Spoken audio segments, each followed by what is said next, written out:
Hello everyone, and welcome back to my channel. I know many of you use these videos to fall asleep, so before you drift off, I'd love it if you could leave a comment letting me know where you're listening from around the world. Also, don't forget to like and subscribe if you're enjoying this video. Let's get comfy and relaxed and let's begin. Story 1. I moved into the house in early fall, when the air still smelled like sunburnt grass, but carried the promise of colder nights. It was a small, unassuming rental on the edge of town, just far enough from the main streets to feel secluded, but close enough that I could still hear the occasional hum of traffic. Perfect for a fresh start, I told myself. Quiet, peaceful. The first few nights were uneventful. I unpacked my things, settled into a routine, and learned to live with the old house's quirks. The way the floor creaked in the hallway when the temperature dropped, the draft that made the doors sigh at night. Nothing unusual, nothing sinister, until the tapping started. It was just after midnight, and I was half asleep, floating in that space where dreams and reality blur together. A faint, rhythmic sound, tick, tick, tick, against the window pane. At first, I ignored it. Probably just a tree branch swaying in the wind. But then it came again, and again. Tick, tick, tick. Too deliberate, too precise, like fingers drumming on the glass. I turned onto my side, facing the window. The curtains were drawn, blocking out whatever lay beyond, but now that I was listening, I could hear something else. A faint, wheezing breath. Someone was out there. I swallowed hard, my throat dry, pulse hammering in my ears. The logical part of my brain screamed at me to turn on the light, to grab my phone and call someone, but my body had locked up. I could only stare at the dark outline of the window, the tapping growing softer, more patient. It wanted me to look. With a shaky breath, I reached for the curtain. Slowly, carefully, I hesitated, my fingers hovering over the fabric. Then, before I could pull it back, a shadow moved behind the curtain. I lurched backward, my heart slamming into my ribs. The tapping had stopped, but I could feel something just beyond the glass. Watching, waiting, I forced myself to move, scrambling across the bed to switch on the bedside lamp. The room flooded with warm, artificial light, chasing away the dark corners. For a long moment, I just sat there, breathless, staring at the window. Nothing. The room was silent now, save for the distant chirping of crickets. No tapping, no breathing, just my own ragged pulse. It was probably my imagination, I told myself. Maybe a bird had flown into the glass. Maybe I was more exhausted than I thought. That's what I kept repeating as I climbed back under the covers, the lamp still on, my back pressed tightly against the headboard. The rest of the night passed in uneasy silence. The next morning, I almost convinced myself it had been a dream until I saw the handprint. It was smeared across the glass, just below eye level. Long fingers, smudged, dirty, like someone had pressed their hand against the window and dragged it downward. I stood there, shivering, my stomach twisting into knots. My house was old, yes, but it was also 2 stories tall. My bedroom window had no balcony, no trellis, no ledge sturdy enough to support a person. There was no way someone could have been standing there, right? I called the police, feeling stupid as I explained what had happened. They sent an officer to check around the house, but there were no footprints in the flower bed below my window, no signs of a ladder, Nothing to suggest that anyone had been there at all. He gave me a polite but skeptical look as he scribbled down notes. Probably just a prank, he said. Maybe some local kids messing around. I wanted to believe that. I really did. But that night, I couldn't sleep. Every creak of the house, every shifting shadow sent a jolt of fear through me. I kept glancing at the window, half expecting to see that handprint reappear. Days passed, then weeks. The tapping didn't return. No strange footprints. No whispers in the night. Eventually, I started to feel normal again. Started to convince myself it had been a one-time thing. Just some drifter passing through. And then, one night, I woke up because something was breathing in my room. It was close. Too close. I could feel the warmth of it against my cheek. Hear the slow, ragged inhale. My body went rigid. My fingers curled into the sheets. I didn't want to open my eyes. I knew I shouldn't open my eyes. But some sick, horrible part of me needed to. So I did. And he was there. Not outside. Not beyond the glass. Inside. Standing beside my bed. His face was inches from mine. Pale and stretched too thin. Eyes wide and unblinking. Mouth slightly open as if he were just about to speak. But he didn't. He only stared. My breath caught in my throat. My limbs were locked in place. I wanted to scream, to bolt, but I couldn't move. Then, the lamp flickered. For the briefest moment, the room plunged into darkness. And when the light came back, he was gone. Just gone. I didn't sleep that night. Or the next. The police didn't believe me when I called them again. They humored me. Did another sweep of the house, but found nothing. No signs of forced entry. No fingerprints. No evidence that anyone had been inside. But I knew better. I moved out the next week. Didn't tell the landlord why. Didn't look back. But sometimes in the dead of night, I wake up to a faint, rhythmic sound. Tick, tick, tick.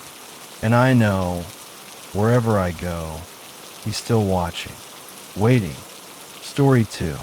When I was 8 years old, I started having a nightmare. It was always the same. I'd be lying in bed, staring at the dark shape of my closet door, when it would slowly, soundlessly, swing open. A tall man with sunken eyes and a grin that stretched too wide would step out. He never ran, never lunged. He just stood there, watching. Then, in a voice like dead leaves scraping against pavement, he would whisper my name. Every single night. I told my parents. They did what parents do. My mom stroked my hair and told me it was just a bad dream. My dad, being more practical, opened the closet door in front of me, showing me the empty space inside. See, buddy, nothing here, just your clothes and some toys. I wanted to believe him, but the nightmares didn't stop. Then, one night, something changed. I woke up, really woke up, to find my closet door open. Not wide open, but just a crack. The air in my room felt thick, like I was breathing through wet cloth. My heart pounded so hard it shook my ribs. I squeezed my eyes shut. I told myself I was still dreaming. But then I heard it, breathing, not mine, deep, slow, and deliberate. I turned onto my side, facing the closet. My night light threw a dim, flickering glow across my room, just enough to cast a shadow against the door frame. A shadow that moved. I couldn't scream. My throat locked up. My whole body felt trapped in thick, syrupy fear. The closet door creaked open another inch, and then The whisper, "I see you." That broke the spell. I screamed so hard my vision blurred. Footsteps thundered down the hall. My bedroom lights snapped on, and my dad was there, shaking me, asking what was wrong. I was sobbing too hard to speak. I just pointed to the closet. My dad, half asleep and frustrated, marched over and yanked the door open. He rifled through my clothes, pushed my toy bin aside, even knocked on the walls like he expected a secret passage to open. Nothing. See, he sighed. Just a bad dream, bud.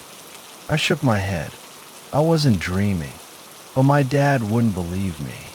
He closed the door, gave me a pat on the back, and went back to bed. I sat awake for hours, staring at the closet, waiting. The nightmares got worse after that. Every morning, when I woke up, the closet door would be open. Just a crack. Just enough to see a sliver of darkness between the hinges. I stopped telling my parents. They thought I was making it up, or that I was sleepwalking. So I tried something new. One night, I wedged a chair under the doorknob. I pressed my ear against the wood and listened. Silence. For the first time in weeks, I slept soundly. When I woke up, the chair was pushed aside, and the closet door was open. That was the night I realized it wasn't a dream. A week later, my dad finally believed me.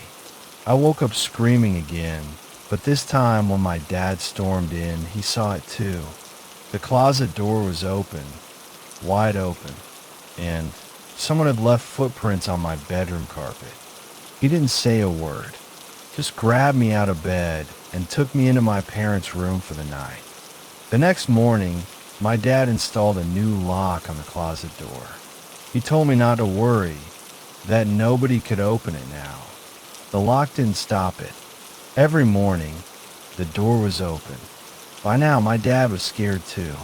He set up a camera in my room, aimed right at the closet. He didn't tell me, but I saw him do it. That night, I didn't sleep. I stared at the red, blinking light of the camera until my eyelids finally got too heavy. I woke up to my mom screaming. She was screaming at the TV. My dad had connected the camera to it, and the footage was playing on a loop. I saw myself sleeping. I saw the closet door open on its own, and then a hand, a long, pale hand with fingers too thin, too bony, slithered out from the dark and gripped the doorframe. The video cut out. We moved out a week later. It wasn't until years later, when I was old enough to understand, that I found out the truth. The house had been vacant for years before we moved in. The previous owner had been arrested for hiding in people's homes, for sneaking into their closets at night, for watching them sleep. I don't know if it was him in my room. I don't know if it was something else. I only know one thing. I never sleep with the closet door open. Story 3. I should have just kept driving. The motel sat on the edge of the highway, one of those old, peeling places that smelled like stale coffee and rain-soaked carpet. The neon sign blinked vacancy in uneven flashes, like it was barely holding on to life. I was barely holding on too. I'd been on the road for 12 hours straight, my eyes burning from the mix of exhaustion and headlights. I told myself I just needed a bed, four walls, a door that locked, and a few hours of sleep before I got back on the road. The man at the front desk looked like he hadn't moved in years. Greasy hair, yellow-stained fingers, a cigarette smoldering in an ashtray beside him. He barely glanced at me as he slid the key across the counter. Room 11, he muttered. No guests, no noise after midnight. I nodded, not caring about the rules. I just needed to close my eyes for a while. The room smelled damp, not rotting exactly, but like it had been sealed up for too long, like the air had gone thick and sour. The wallpaper curled at the edges, and the carpet had strange dark stains that I didn't want to inspect too closely. A single lamp in the corner flickered when I switched it on, but the bed looked clean, and right then, that was enough. I tossed my bag on the chair and went to the bathroom, flicking on the light.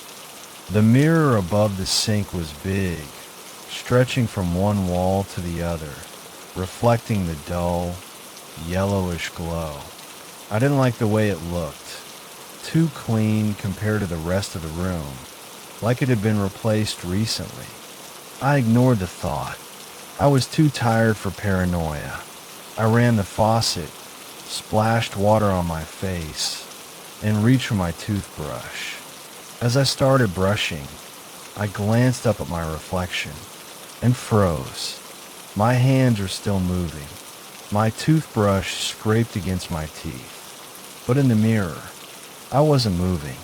My reflection stood still. I swallowed, every nerve in my body locking up. My chest tightened. Maybe I was just seeing things.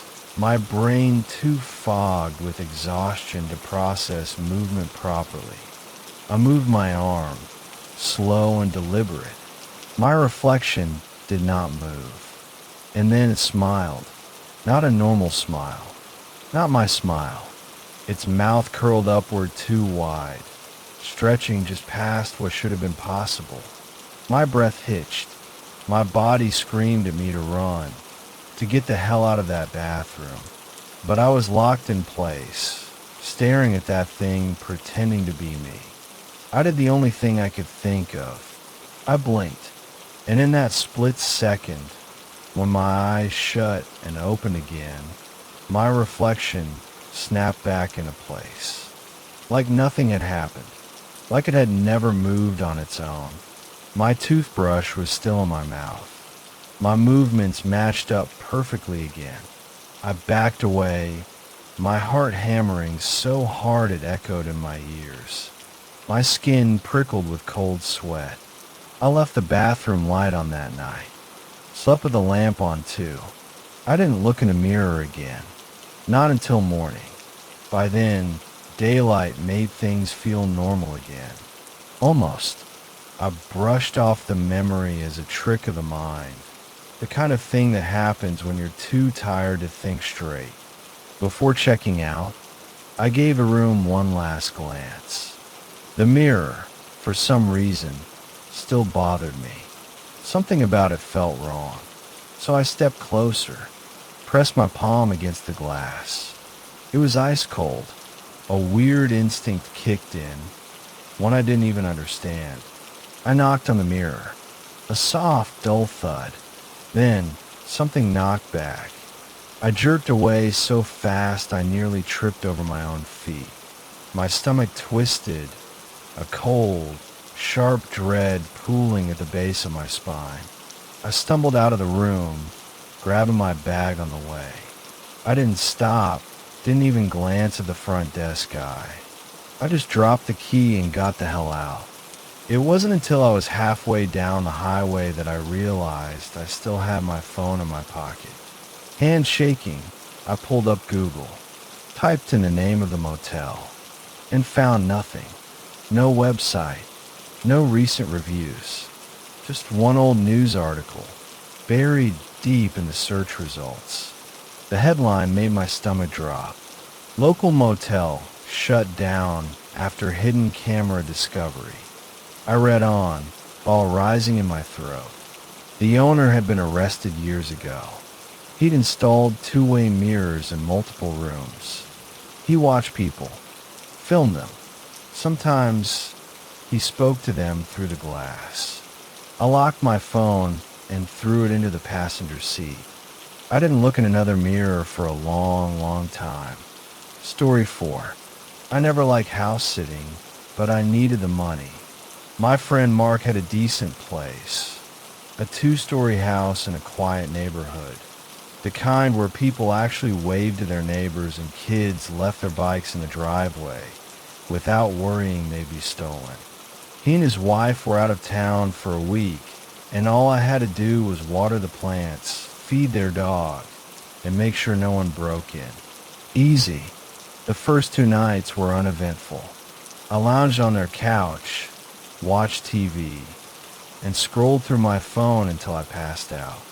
The house had that lived-in smell, a mix of coffee and vanilla candles, and the dog, Baxter, snored like an old man.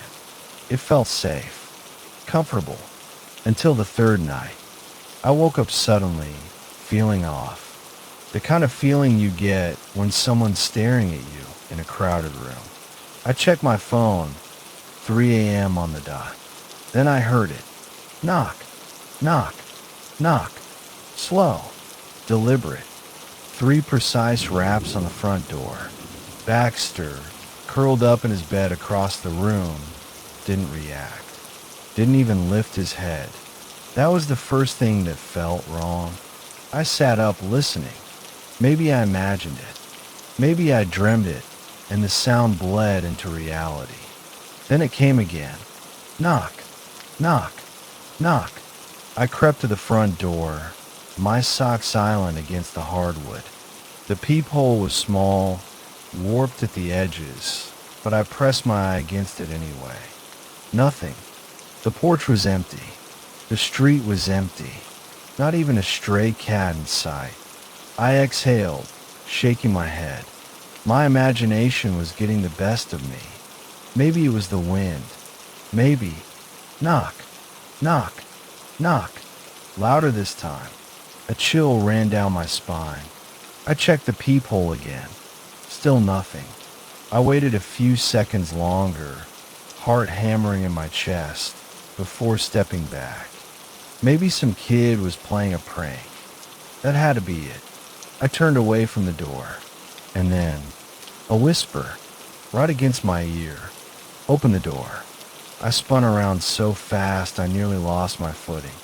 My breath came in short, panic bursts. No one was there. Baxter was still asleep, completely undisturbed. I backed away from the door, every nerve in my body screaming at me to run, to get out, to leave this house and never come back. But where would I go? Mark's house was in the middle of a suburban maze, miles from the nearest gas station or 24-hour diner. I grabbed my phone, hands shaking as I opened the camera. Maybe I was going crazy. Maybe I was overtired, hallucinating sounds that weren't there. But just in case, I flipped the camera to video and aimed it at the front door. Knock, knock, knock. I jumped, nearly dropping my phone. The knocking was right in front of me, so close I felt the vibration through the floor. But the camera still showed an empty doorway. Then the screen flickered, just for a second. A blur, a shape, something dark, twisted wrong. I didn't even think. I just bolted, grabbed Baxter by the collar, and ran up the stairs 2 at a time. He let out a confused bark, but I didn't stop until I was locked in the guest bedroom. I sat on the bed, back against the wall, Baxter panting beside me. My phone screen had gone black. I didn't want to turn it back on. Didn't want to see what might be there. The knocking had stopped. For the next 3 hours, I sat there, wide-eyed, heart pounding in my ears. At sunrise, I forced myself downstairs. The front door was wide open. I knew. I had locked it before bed, deadbolt and all. I never told Mark. Never told anyone, really. What would I say? That something knocked on his door and told me to open it? That something invisible was standing on his porch at exactly 3 a.m.? All I know is this. The night I left, I triple-checked the locks. But as I drove away, I saw something in the rearview mirror. The front door, standing wide open. Story 5. I never wanted to camp alone. Not really. It was supposed to be a weekend trip with my buddy Drew. We had planned it for months. Just two guys, a couple of beers, and a fire under the stars. But at the last minute, Drew bailed.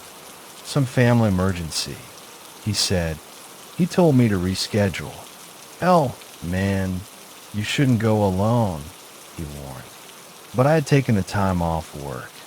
I had packed everything, mapped the route, and the thought of sitting at home with nothing but an old pizza and Netflix didn't sit right with me. So I went. The spot was deep in the forest, about 4 miles from the main trail. Far enough that I wouldn't hear people, close enough that I could hike back in the morning if things got boring. It was the kind of place where the trees grew thick and wild, where the ground smelled of damp leaves, and the air turned cold as soon as the sun dipped behind the mountains. I set up my tent, gathered some wood, and started a fire. For the first couple of hours, it was peaceful. Just me, the distant hoot of an owl, and the quiet rustling of the wind through the trees. Then, sometime after midnight, I heard it. A whisper. I was half dozing by the fire when it slithered through the trees, faint but clear. Come out. I sat up straight. My first thought was that I imagined it. A trick of the wind. Maybe. But then it came again, softer, like breath against my ear. Come out. The hairs on my arms stood up. I turned my head slowly, scanning the trees with nothing but the glow of the fire to light my way. Nothing, but I wasn't alone. I could feel it. A low breeze rolled through the trees, making the branches sway. The whispering came again, this time from the other direction. Come out, come out, come out. It was impossible. The wind couldn't be carrying voices, not like this. And the way it moved, it wasn't coming from one spot. It was circling me. I stood up, my legs unsteady. Hello, I called. My voice sounded too loud, too thin against the dark. No answer. Just the wind, just the trees, just the whispering, moving faster now, slipping between the trunks like something alive. Then, something hit my tent, a sharp thud, like a rock smacking against fabric. I turned fast, my pulse hammering. My flashlight was inside the tent. My fire was dying. And then, from the shadows, a voice, clear this time. Not a whisper, not the wind. We see you. I grabbed my flashlight, clicked it on, and swept it toward the trees. The beam cut through the darkness, catching the gnarled trunks, the twisted roots, the skeletal branches reaching up like dead fingers. No one, but something had spoken. The ground felt too quiet, too still. No crickets, no rustling, just the whispering, circling again, closing in. We see you. I had heard enough. I shoved my gear into my bag, tore down the tent without packing it properly, and doused the fire with what little water I had left. My hand was shaking. My breath came fast. And then, just as I was slinging my pack over my shoulder, another rock hit the tent. Harder this time. I ran. I didn't stop to look back. I didn't stop at all. I bolted down the trail, feet crunching against the dirt, lungs burning, every step taking me further from that cursed spot. I don't know how long I ran. Time stretched, bent. The forest felt endless. But at some point, I reached the main trail, and when I did, the whispering stopped. The silence that followed was worse. It was as if the forest itself was holding its breath, waiting, listening. I didn't care. I kept moving. By the time I reached my car, my legs felt like jelly. I threw my pack inside, locked the doors, and peeled out of there like the devil himself was chasing me.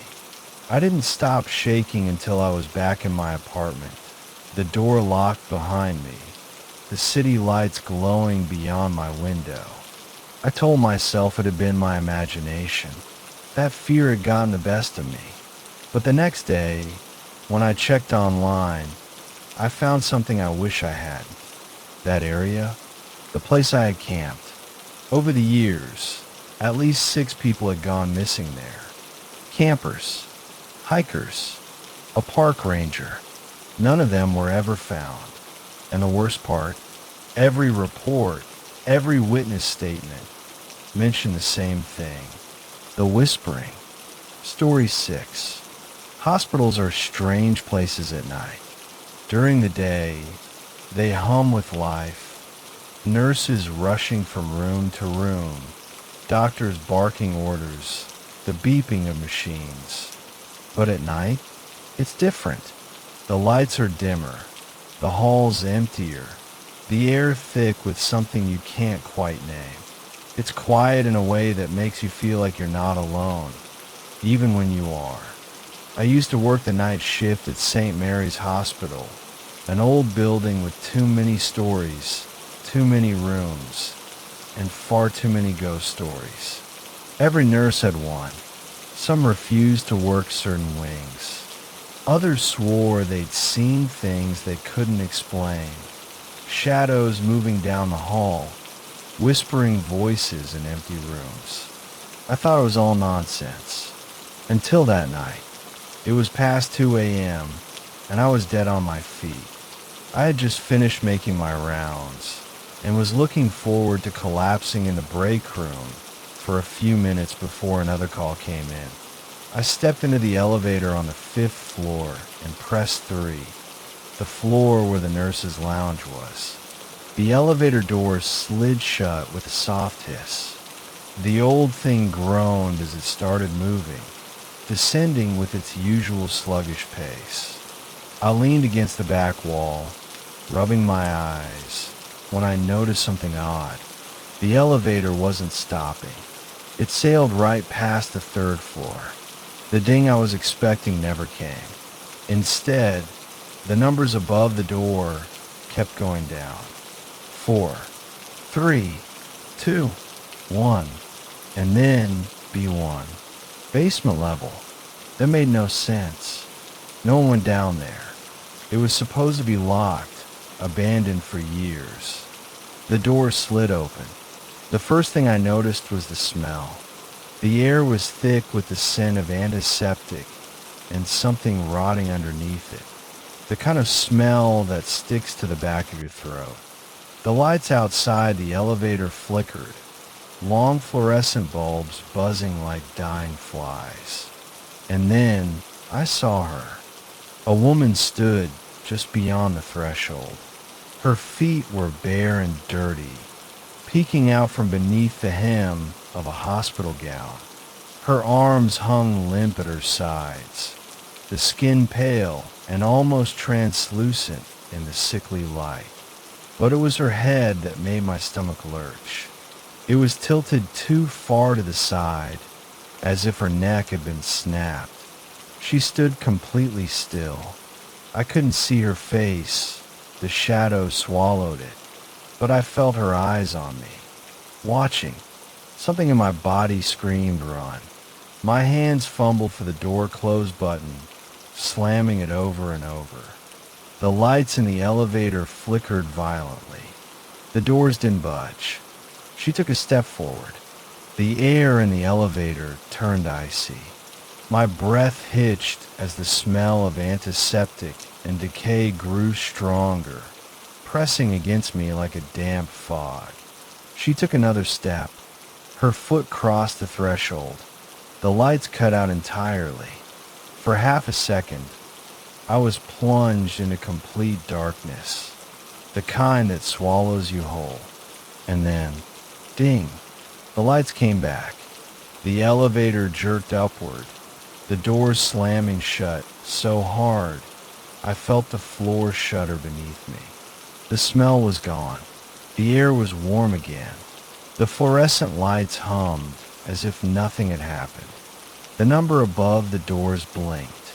The elevator stopped smoothly, doors opening to the familiar beige-colored walls of the third floor.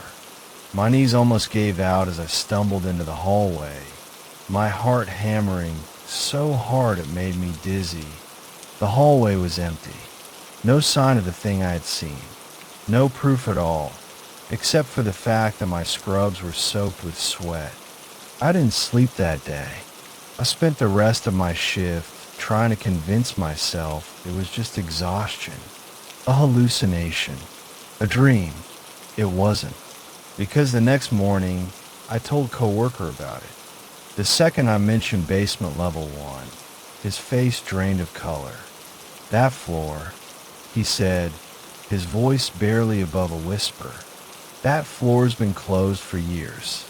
I swallowed hard. Why? His eyes darted toward the elevator, as if making sure we were alone. Then he leaned in and murmured, "There was a nurse. Years ago, she worked the night shift, just like you. Took that same elevator down to the basement for supplies one night." He paused, lowering his voice even more. "She never came back. I felt my skin prickle. They never found her." "Oh, they found her," he said. "A week later. She was still in the elevator. Neck snapped, eyes wide open. A chill crawled down my spine. She died with the doors open, just like you described. People say she still rides the elevators sometimes, waiting for someone to step inside. I didn't take the elevator after that. Not at night. Not ever." Story 7. Driving late at night messes with your head.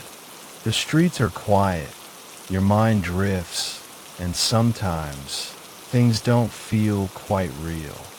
I've been driving for a rideshare app for 2 years, mostly night shifts. Fewer drunks than you'd expect, but a lot of lonely people. Some don't talk at all, just sit in the back, staring at their phones or out the window. Others spill their whole life story like I'm a bartender.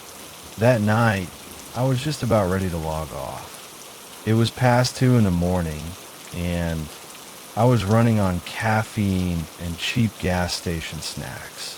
My last ride had taken me out toward the outskirts of town, past where the streetlights ended and the roads started to feel more like forgotten pathways. The app pinged, and I sighed. One more. I checked the location, somewhere along a deserted road by the old industrial park. No houses, no businesses, just cracked asphalt and silence. I hesitated. Usually, I wouldn't take a pickup in a place like that so late, but I was already there, and I figured it might be someone whose car broke down. I pulled up to the pin. There she was. She stood alone on the side of the road, just outside the glow of my headlights. Slim, with long, dark hair that fell over her face. She wore a pale dress that looked old, not in a thrift store way, but in a been-in-the-ground-too-long kind of way. It clung to her like it had been wet once and dried stiff. She didn't wave, didn't acknowledge me. Just stepped forward and opened the back door. The moment she got in, the air in the car changed. It's hard to explain. It wasn't a smell exactly, but it felt damp, like the inside of a basement that never quite dries. My skin prickled, and for some reason, I suddenly felt like I was somewhere I wasn't supposed to be. I glanced at the rearview mirror, but she wasn't looking at me. She sat rigid, her hands folded in her lap, head slightly tilted downward. I cleared my throat. "Oh, where are you headed?" Her voice was soft, flat, like she was speaking from a long way off. "Just drive." My gut told me to cancel the ride, to make up some excuse, but I couldn't. My hands were already moving, shifting the car into drive. The road stretched ahead, empty and dark, swallowed by the trees on either side. The silence in the car was heavy, pressing against my ears. I kept glancing at the mirror, watching for some sign of life. Her shifting, blinking, breathing. But she didn't move. The farther I drove, the colder it got. The heater was on, but I could see my breath fogging up in front of me. I rubbed my arms, trying to shake off the feeling that something was wrong. It wasn't just the cold. It was the way the world outside seemed to blur, like I was driving deeper into a place that wasn't real. The GPS said I was still in town, but the streets looked unfamiliar. The streetlights were farther apart, the houses set back in shadows. Finally, I had to ask, "Hey, is this the right way?" No answer. I swallowed and risked another look in the mirror. The seat was empty. I slammed the brakes. Hard. The car skidded on the empty road, tires screeching. My heart was pounding so fast I thought I might pass out. I turned in my seat, twisting around to look. Nothing. The door hadn't opened. No sound. No movement. She was just gone. I sat there, gripping the wheel, forcing myself to breathe. My pulse pounded in my ears, but I told myself I was just tired. Maybe she'd gotten out and I hadn't noticed. Maybe. The phone buzzed. I flinched so hard I almost dropped it. The app was still running, still tracking the ride. The address she'd entered was still there. I forced myself to look. It wasn't a house. It wasn't an apartment or a hotel. It was a cemetery. I stared at the screen, my fingers numb. Another ping. A message. I didn't want to read it, but my hand moved on its own. "Thank you for the ride. I'm home now." I threw the phone onto the passenger seat. My hands were shaking too much to hold it. The road ahead stretched on, quiet and dark. I didn't want to turn around, didn't want to look in the mirror again, but I could feel it.